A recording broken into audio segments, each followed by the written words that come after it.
చదువుల తల్లి నిలయమైన కొలను భారతీ క్షేత్రంలో వసంత పంచమి వేడుకలు వైభవంగా జరుగుతున్నాయి.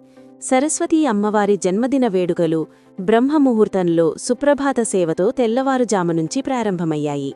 సరస్వతీదేవి అమ్మవారికి Srisailam trust board chairman Pothukonta Ramesh Naidu, Nandikotkur MLA Gitta Jayasurya, TDP నాయకులు మాండ్ర శివానందరెడ్డి శ్రీశైల దేవస్థానం తరపున పట్టు వస్త్రాలు సమర్పించారు. అనంతరం చిన్నారులకు అక్షరాభ్యాసం చేయించారు. నంద్యాల జిల్లా కొత్తపల్లి మండలంలోని నల్లమల అటవీ ప్రాంతంలో స్వయంభూగా వెలసిన ఆధ్యాత్మిక నిలయం జ్ఞాన వైభవం శ్రీ కొలమభారతీ క్షేత్రం. అష్టాదశ శక్తిపీఠం, ద్వాదశ జ్యోతిర్లింగమైన శ్రీశైల మహాక్షేత్రంలో విలీనమైన మొదటి ఏడాదిలో చదువుల తల్లి, జ్ఞానప్రదాయిని అయిన సరస్వతీదేవి జన్మదిన వేడుకలు కనుల పండుగగా జరుగుతున్నాయి. దక్షిణ భారతదేశంలోని అతికొద్ది సరస్వతీ ఆలయాలలో కొలను భారతీ క్షేత్రం ప్రసిద్ధిగాంచినది. ఆంధ్రప్రదేశ్లో ఏకైక సరస్వతీ ఆలయంతో పాటు సప్త శివాలయాలు ఉండటం ఈ క్షేత్ర ప్రత్యేకత. వసంత పంచమి కావడంతో తమ చిన్నారులకు బీజాక్షరాలు దిద్దించి అక్షరాభ్యాసం చేయించడానికి తెలుగు రాష్ట్రాల నలుమూలల నుండి తల్లిదండ్రులు కొలను భారతీ క్షేత్రానికి చేరుకున్నారు.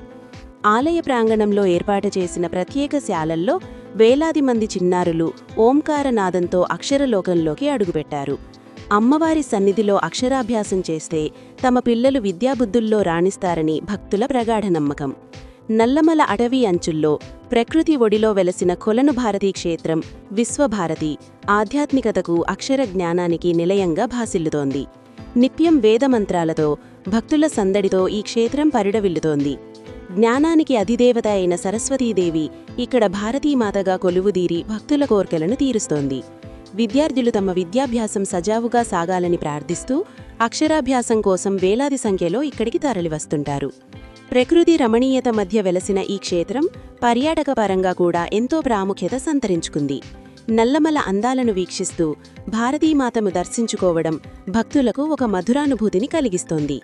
అయితే పెరుగుతున్న భక్తుల రద్దీకి అనుగుణంగా వసతి సౌకర్యాలను, రవాణా మార్గాలను ప్రభుత్వం మరిన్ని మెరుగుపరచాలని భక్తులు కోరుతున్నారు. కొలను భారతీ క్షేత్రంలో నిత్యం జరిగే అన్నదాన కార్యక్రమం ఎంతోమంది ఆకలిని తీరుస్తోంది. పండుగ దినాల్లో, ముఖ్యంగా వసంత పంచమి వంటి పర్వదినాల్లో ఈ క్షేత్రం భక్తజన సంద్రంగా మారుతోంది.